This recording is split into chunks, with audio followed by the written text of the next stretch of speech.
বরগুনা ১ আসনে ২ নং কলাগাছিয়া ইউনিয়নে একটি সমেল মিল মানে গাছ ফাড়ানোর মিল, কয়েক মাস আগে এই মিলে চাঁদা দাবি করা হয়েছিল।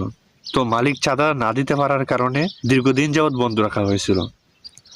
তো আজকে নিউজে দেখলাম সেই সমেল মিলটি বরগুনা ১ আসনে হাত পাখার প্রার্থী মাওলানা অলিউল্লাহ বিজয় হওয়ার পরে সেই সমেল মিলটি আনুষ্ঠানিকভাবে আজকে খুলে দেওয়া হয়েছে কোনো চাঁদাবাজি ছাড়া।